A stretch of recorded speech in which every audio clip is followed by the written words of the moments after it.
Halo, assalamualaikum warahmatullahi wabarakatuh. Kali ini Ibu akan menjelaskan tentang materi upper layer, di mana ini adalah materi terakhir untuk Jarkomdat di S1 Teknik Telekomunikasi. Nah, eh, kita sudah mempelajari layer 1 sampai 4. Nah, layer 1 sampai 4 itu sendiri kita adalah lower layer, yaitu layer 1, physical, data link, network, dan transport. Nah, sedangkan untuk upper layer ini kita bisa bilang itu layer 5, 6, dan 7, yaitu lapis sesi, presentasi, dan aplikasi. Nah, kita akan lihat fungsi-fungsinya ada apa aja sih. Nah, kita mulai dari lapis presentasi dan sesi ya. Nah, presentasi layer atau presentation layer memiliki 3 fungsi utama. Nah, kamu harus ingat lagi, kalau upper layer itu adalah layer yang paling dekat dengan user, sehingga itu dia nanti di sini fungsinya, yang pertama adalah dia akan mengkodekan, coding, dan konversi data. Nah, coding dan konversi data dari application layer untuk memastikan data dari sumber dapat dikenali oleh aplikasi pada perangkat tujuan. Jadi kenapa?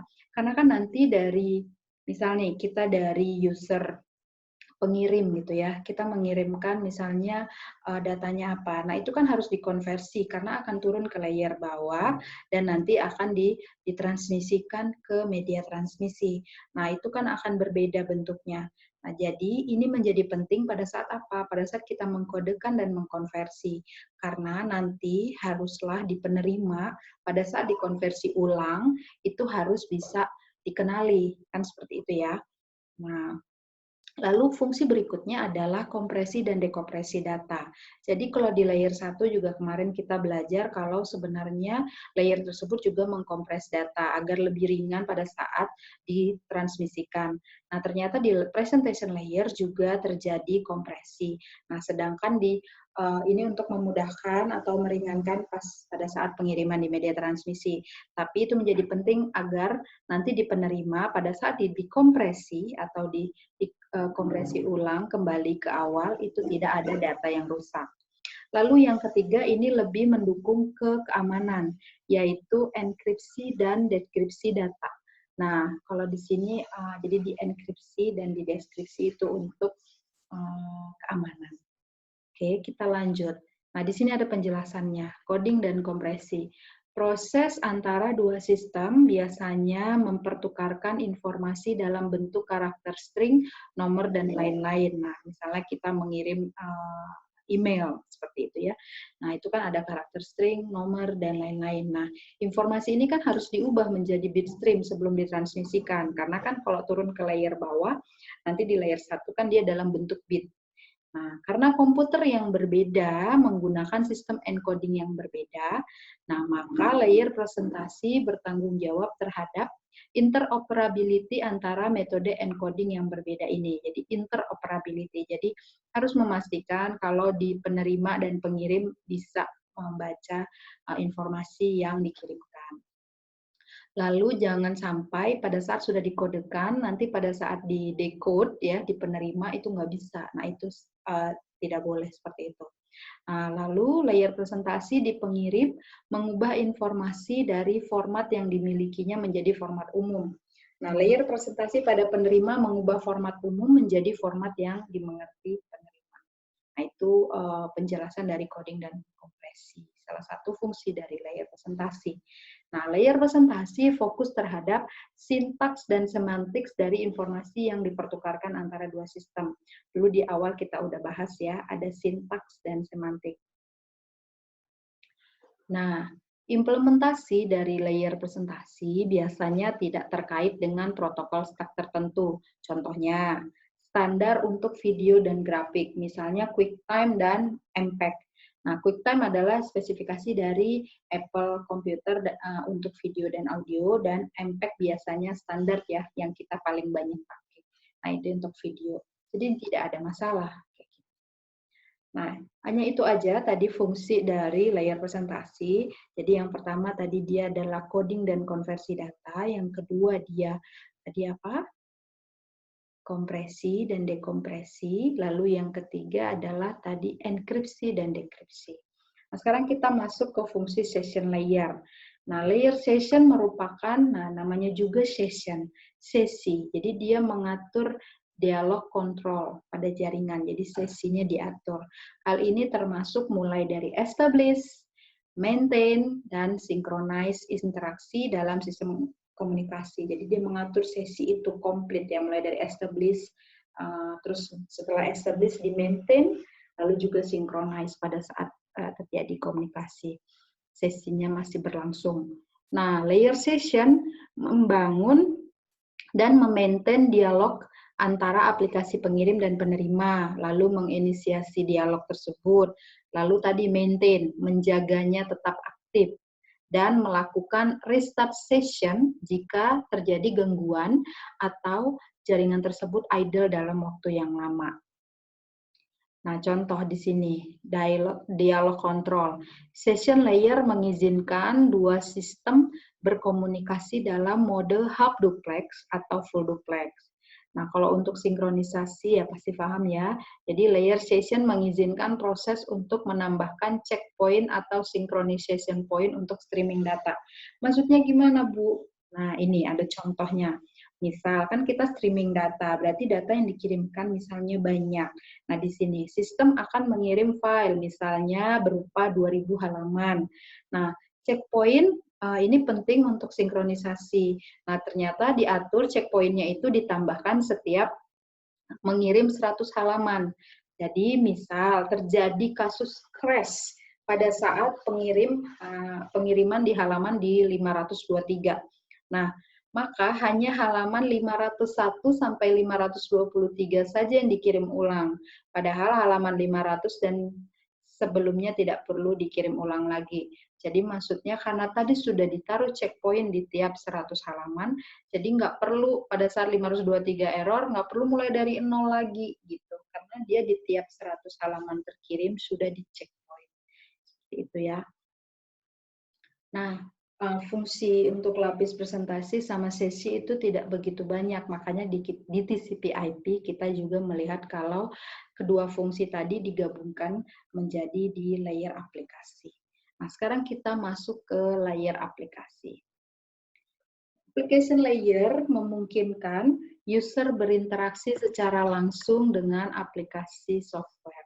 Makanya kalau kamu mengembangkan aplikasi, itu berarti adalah aplikasi-aplikasi yang nantinya akan menghubungkan antara sistem dengan user.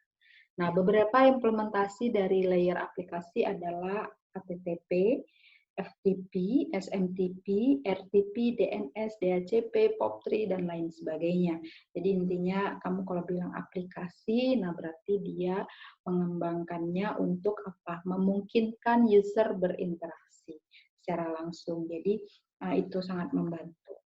Nah, ada beberapa model untuk layer aplikasi. Ada namanya client-server model. Nah, ini paling umum. Jadi, klien memulai pertukaran dengan meminta data dari server yang bertanggung jawab untuk mengirimkan satu atau lebih data stream ke klien. Nah, protokol layer aplikasi mendeskripsikan format request dan respon antara klien dan server. Nah, selain transfer data, pertukaran ini juga membutuhkan informasi kontrol seperti autentikasi user dan identifikasi file data yang ditransfer. Karena untuk autentikasi user memastikan kalau si server itu dia benar ngasih ke klien yang berhak. Kayak gitu. Nah, kalau identifikasi file data yang ditransfer ya tentu untuk memastikan kalau permintaan data yang diminta oleh klien itu sesuai. Nah, ini contoh gambar client server. Ini umum ya, kita kayak misalnya kamu mau mengakses website detik.com dan lain-lain. Nah, itu dia bentuknya adalah client server. Jadi kita klien dari host ya, itu mengakses server. Nah, mengakses servernya itu melewati ini cloud, berarti melewati internet. Itu. Nah, selain client to server model, ada juga peer-to-peer model. Nah, ini juga kita biasa nih, umum nih. Jadi, pada jaringan peer-to-peer, dua atau lebih komputer dihubungkan melalui jaringan dan dapat berbagi resource seperti printer dan file tanpa memiliki server yang dedicated. Nah, misalnya kita di kantor atau di lab, nah seperti itu. Kita biasa sharing printernya satu, tapi kita bisa mengakses dari komputer masing-masing. Kita juga bisa bertukar file. Nah, seperti itu. Jadi setiap koneksi dan device yang dikenal sebagai peer dapat berfungsi sebagai klien ataupun sebagai server. Nah, satu komputer dapat diasumsikan sebagai server untuk satu transaksi sekaligus berperan sebagai klien bagi yang lain. Jadi, tugas klien dan server diatur dengan basis per request. Nah, contoh nih, sebuah simple home network ya, jaringan rumah gitu ya, yang berisi 2 komputer, dia terkoneksi dengan printer. Nah, itu contohnya tadi ya, jaringan peer-to-peer. Kayak misalnya di lab gitu ya, printernya satu. Itu peer-to-peer. Jadi masing-masing orang dapat mengatur PC-nya, masing-masing juga untuk men-share file. Nah, game online ya, nah itu juga sama, peer-to-peer. Atau juga kita bisa men-share koneksi internet. Seperti itu. Makanya kalau misalnya kayak saya dulu di kos-kosan waktu di PGA itu kita bisa sharing file gitu. Dulu tuh pernah ada kejadian pada saat kita tidak mengamankan folder kita gitu, padahal kita udah open untuk open hard disk kita untuk bisa diakses oleh pihak peer-nya gitu ya. Nah, itu berbahaya, jadi mereka bisa buka gitu. Jadi kalau dulu tuh kami sering berbagi file ini, sharing file itu untuk misalnya ada film, ada apa ya namanya komik dan lain-lain gitu. Nah, jadi memudahkan untuk ngambil antar file gitu. Cuman ini harus ya tadi ya, sesama peer-nya itu harus ada security-nya juga. Nah, tidak seperti model client server yang menggunakan server yang dedicated, peer-to-peer network melakukan desentralisasi resource di jaringan. Informasi dapat diletakkan dimanapun pada device yang terkoneksi. Nah, hampir semua OS sekarang ini support file dan print sharing tanpa perlu software tambahan lagi. Karena peer-to-peer network biasanya tidak menggunakan akun user, izin, atau monitor secara sentralisasi. Maka akan sulit untuk melindungi security dan akses policy dalam jaringan yang memiliki banyak komputer, user akun dan akses harus di-set secara individual per peer device. Nah, ini yang menjadi isu ya kalau peer-to-peer. Nah, ini contohnya. Di sini ada printer, ada 2 komputer, dia bisa terhubung. Nah, ini sama ya penjelasannya. Nah, sekarang kita masuk tadi ada di awal yaitu, Ibu balik sedikit. Nah, ini beberapa implementasi dari layer aplikasi. Nah, kita lihat contohnya yang pertama paling populer yaitu HTTP. Nah, kalau sekarang sudah banyak itu HTTPS ya, karena ditambahkan security di dalamnya. Nah, sekarang HTTP, Hypertext Transfer Protocol. Nah, ini adalah protokol aplikasi web, ya, website. Dia menggunakan model client server ya, kayak tadi kita mau mengakses Telkom University, mau mengakses google.com dan lain-lain. Nah, itu menggunakan model client server. Klien di sini adalah browser yang melakukan request. Jadi harus ingat ya, kita kan, kamu kan pasti punya web browser. Nah, web browsernya kamu bisa pakai Mozilla, bisa pakai Chrome, dan lain-lain ya, Safari dan lain-lain. Nah, itu sebagai, jadi si browsernya itu sebagai klien. Jadi browser yang melakukan request dan menerima objek web. Tanpa web browser kita sulit ya untuk membuka website. Nah, misalnya lalu ada server. Nah, server ini siapa? Yaitu web server. Gitu. Web servernya Google, web servernya Telkom University. Nah, itu adalah server yang dituju nanti oleh browser. Jadi web browser, web server yang mengirim objek sebagai respon terhadap request. Jadi pasti kliennya yang request, servernya yang menjawab gitu, respon. Nah, ini diatur di RFC. Ya, nanti boleh dilihat. Nah, ini contoh gambarnya. Ini ada PC, dia running Explorer, dia HTTP request ke server. Nah, seperti itu ada respon. Nah ini HTTP, dia menggunakan TCP ya, kemarin kita udah bahas. Jadi dia menggunakan TCP. Klien menginisiasi koneksi TCP atau membuat soket ke server port. Nah, di sini kamu harus ingat HTTP itu server portnya itu di 80. Server menerima koneksi TCP dari klien. Saling bertukar pesan HTTP antar browser. Nah, koneksi TCP. Nah, karena TCP harus diingat-ingat lagi. Dia ada kemarin connection oriented, yaitu dia namanya apa yuk? Three-way handshaking. Nah, kalau three-way handshaking berarti ada proses establish, gitu ya. Terus ada proses juga untuk release atau tutup. Nah, HTTP ada juga dia yang menggunakan stateless. Nah, kalau stateless di sini maksudnya kan kemarin ada stateful, ada stateless. Ingat-ingat lagi. Nah, kalau stateful kan dia request yang sebelumnya tinggal dimodifikasi untuk dipakai untuk request berikutnya. Nah, kalau stateless kan dia tidak diingat, makanya server tidak mengingat permintaan sebelumnya klien. Nah, fungsinya kombinasi dari FTP dan SMTP, berarti data yang dikirim tidak seperti SMTP yang ditujukan untuk dibaca oleh manusia, HTTP dibaca oleh HTTP server. Nah, ini contoh kalau kamu mau mengakses telkomuniversity.ac.id misalnya. Jadi kita yang pertama ini three-way handshaking ya.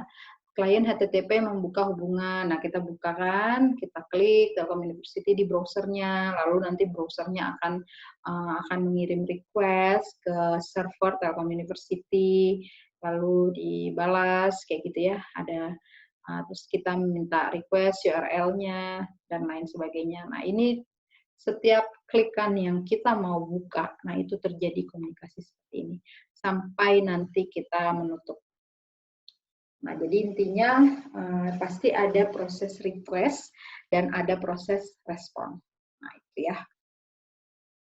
Nah, ini jenis-jenis request type. Jadi ada get, ada head, ada post, ada put, ada trace, ada connect, ada option. Nah, ini ada beberapa code status. Nah, kadang dulu ya, kalau sekarang mungkin Ibu agak jarang ya, karena jaringan di Telyu lumayan sangat mumpuni gitu ya. Jadi kalau dulu banget itu sering dapat error code status gitu ya, ada angkanya.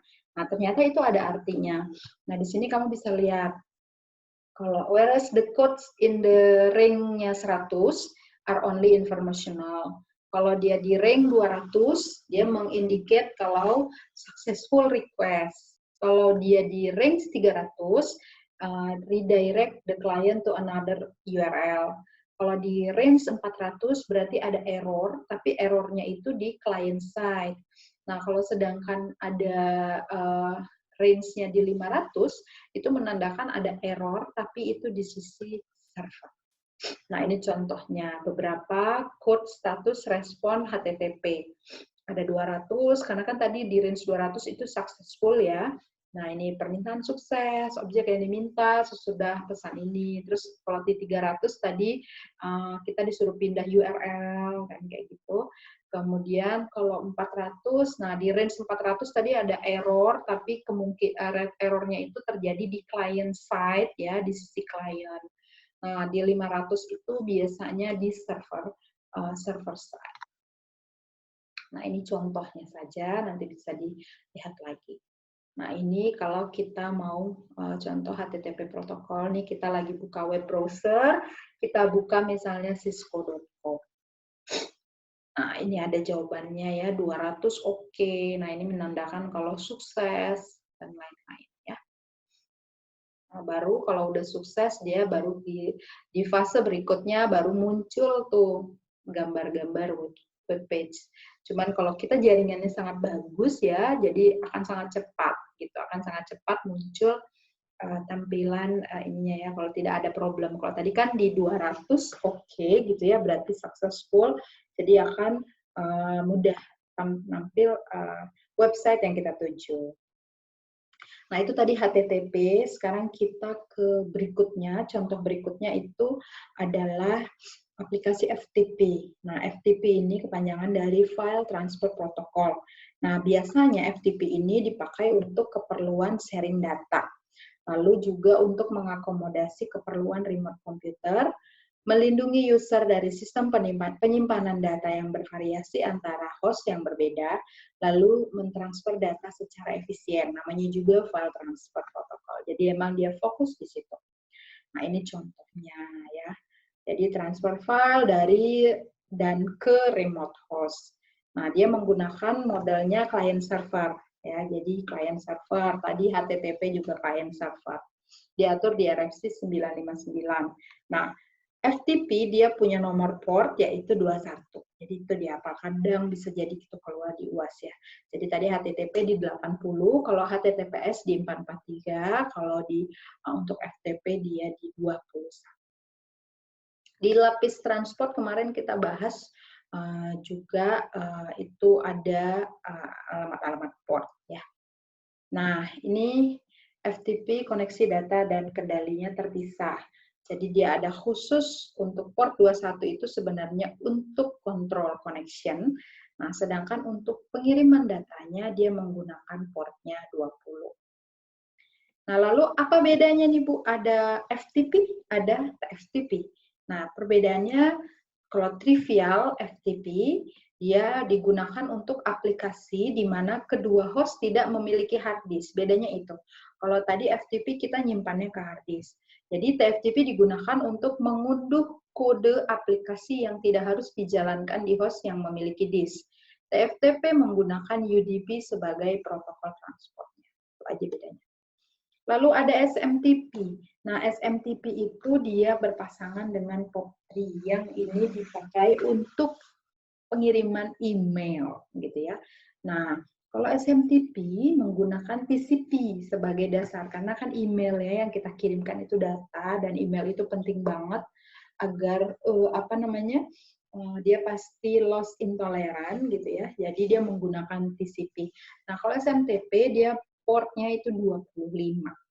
Nah, ada 3 fase dalam proses transfernya. Kalau di SMTP pasti ada handshaking, baru setelah handshaking transfer of message, yang ketiga baru pembubaran atau closure.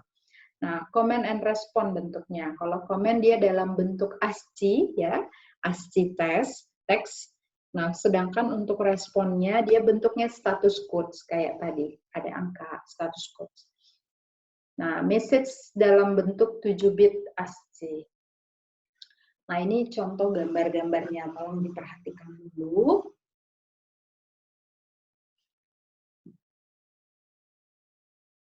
Nah, di sini kita lihat, kita mau mentransfer dari klien A, mau me-email klien B. Apa aja nih yang terjadi ini? Misalnya nih, user agent-nya dia mau mengirim AA, BB, CC, DD, EE.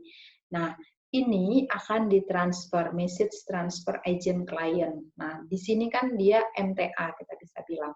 Dia transfer. Nah, nanti akan dikirim ke server email. Nah, dari server email nanti dikirim lagi ya oleh MTA. Jadi di setiap langkah itu ada MTA-nya, dikirim sampai diterima. Jadi si informasinya di sini tidak berubah. Coba kita lihat di sini ya. Nah, semuanya di sini di pengirim itu message transfer agent. Kalau di penerima dia message access agent. Dan ada contoh berikutnya. Nah, ini ada penjelasannya ya. Skenarionya mengirim pesan yang beda server email. Kalau ini, karena kan tadi gambarnya ini ada beda server. Gitu, ini ada beda server. Nah, antar server dia dihubungkan oleh internet atau cloud. Nah, di sini ada penjelasannya. Tadi ya, klien A mengirim pesan ke B, user agent klien A menyiapkan email, email dari klien A dikirim oleh MTA ya. MTA tadi message, ini ya, message. Ini kan langkah 2, message transfer agent, gitu ya. Nah, dikirim oleh MTA klien A ke MTA server. Pada server email klien A, pesan lanjut dikirim ke server klien B. Jika jika klien B login ke akun email miliknya, jadi misalnya nih kita membuka gitu ya si penerimaan, kadang kita setiap pagi suka ngecek email. Nah, di sini kita kan akan login ke akun email milik kita. Lalu di situ kita baru melihat, oh ada email nih kiriman dari si A. Maka dari situ MAA tadi ya, Message Access Agent Server, mengirimkan email tersebut ke MAA di perangkat klien B. Jadi awalnya itu pada saat kita lihat di di emailnya kita, misalnya kan udah ini oh dari A, dari B, dari C, dari D. Nah, itu sebenarnya sebelum kita klik untuk membuka itu masih ada di servernya. Begitu kita klik baru dia akan mengambilnya, mengunduhnya dari si server. Nah, tuh. Tapi gimana tuh tadi contoh kalau servernya berbeda. Nah, kalau servernya sama gimana gitu. Jadi ternyata misalnya ya sesama Google gitu. Sesama Gmail. Itu bisa jadi mungkin juga lokasi tidak jauh. Nah, mungkin satu server. Nah, yang dilakukan apa? Nah, di sini.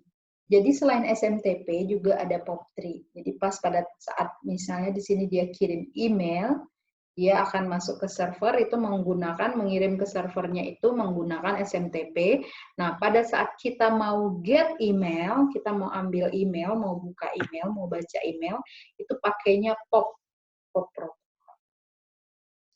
Nah, itu contoh kalau kita pakai POP. Nah, kalau dari gambar ini, misalnya ini dia beda server. Nah, kalau beda server gimana? Tadi send email kita pakainya SMTP ya. Pokoknya send email pakainya SMTP, antar server dia bertukar dan pengiriman si email itu pakainya juga SMTP. Nah, tapi pada saat untuk get email pakainya POP. Jadi SMTP is used to forward email, POP is used to deliver email. Nah, itu tadi SMTP dan POP ya, dan POP. Nah, ini lanjut kita ke DHCP. Nah, DHCP memungkinkan ya, kepanjangannya adalah Service Dynamic Host Confirmation Protocol, memungkinkan device. Nah, DHCP ini biasa kita pakai untuk meminta IP address. Gitu ya, kita udah bahas juga ya waktu itu. Memungkinkan untuk memperoleh IP address dan informasi lainnya dari DHCP server. Service ini secara otomatis memberikan IP address, subnet mask, gateway, dan parameter jaringan IP lainnya.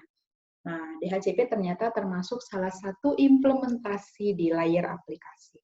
Nah, DHCP memungkinkan host memiliki IP address secara dinamis saat terhubung ke jaringan. Karena kalau nggak pakai DHCP, berarti kan dia nggak dinamis ya, berarti yang secara statis ditentukan oleh admin jaringan. Nah, itu udah nggak memungkinkan pada saat user di jaringan tersebut itu sudah sangat banyak. Nah, jadi DHCP ini penting banget. Nah, server DHCP memilih address dari pool address ya, jadi pasti ada pool address kolam IP dan memberikannya kepada host. Nah, yang penting IP tersebut tersedia pasti akan diberikan. Gitu kan, ingat ya waktu itu ada DHCP request, DHCP respond, gitu ya. Buka-buka lagi materinya di layer 3 ya. Nah, ini DHCP discover, DHCP offer, request, acknowledge. Nah, setelah ini terjadi barulah si DHCP kliennya ini dapat IP address. Kalau ini ada yang gagal berarti tidak lagi kosong tuh IP yang tersedia. Nah, contoh implementasi berikutnya adalah Telnet. Nah, jauh sebelum PC dengan interface grafik ada, orang menggunakan sistem yang text-based di mana display terminal langsung terhubung ke komputer sentral. Setelah ada jaringan, orang membutuhkan cara untuk remote akses ke sistem komputer. Nah, Telnet dikembangkan tahun 70-an menyediakan metode standar emulasi perangkat terminal text-based melalui jaringan data. Protokol dan software klien keduanya biasa disebut Telnet. Koneksi menggunakan Telnet disebut sesi atau koneksi virtual terminal. Telnet menggunakan software untuk membentuk virtual device yang menyediakan fitur yang sama pada terminal session dengan akses ke CLI server. Jadi command line interface. Jadi kita bisa biasanya dipakai untuk meremote ya, meremote komputer. Nah, itu telnet. Nah, contohnya kayak gini. Ada telnet server dan telnet client, tapi disebut juga dengan telnet aja. Oke, materinya selesai. Sebenarnya banyak contoh-contoh lain dari implementasi lapis aplikasi ya. Jadi kalau udah namanya aplikasi, nah berarti itu adalah tadi buka ke depan sedikit.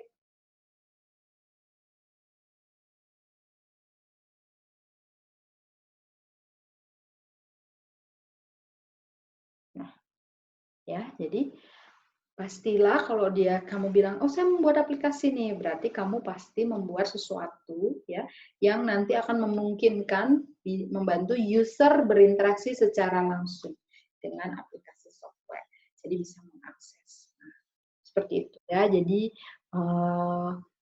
ini yang dasar-dasarnya aja. Jadi kalau HTTPS itu dia ada tambahan security-nya. Kalau kamu lihat kalau HTTPS itu misalnya Telkom University udah HTTPS, kamu bisa lihat nanti di web browsermu di samping kiri tempat kita nulis alamatnya ya. Nah, itu ada kayak gambar gembok kecil. Nah, kalau ada gambar gembok itu berarti dia sudah ditambahkan security-nya gitu. Dan tadi portnya ada di 443. Oke, terima kasih. Sampai ketemu lagi di materi berikutnya. Semoga UAS-nya sukses ya.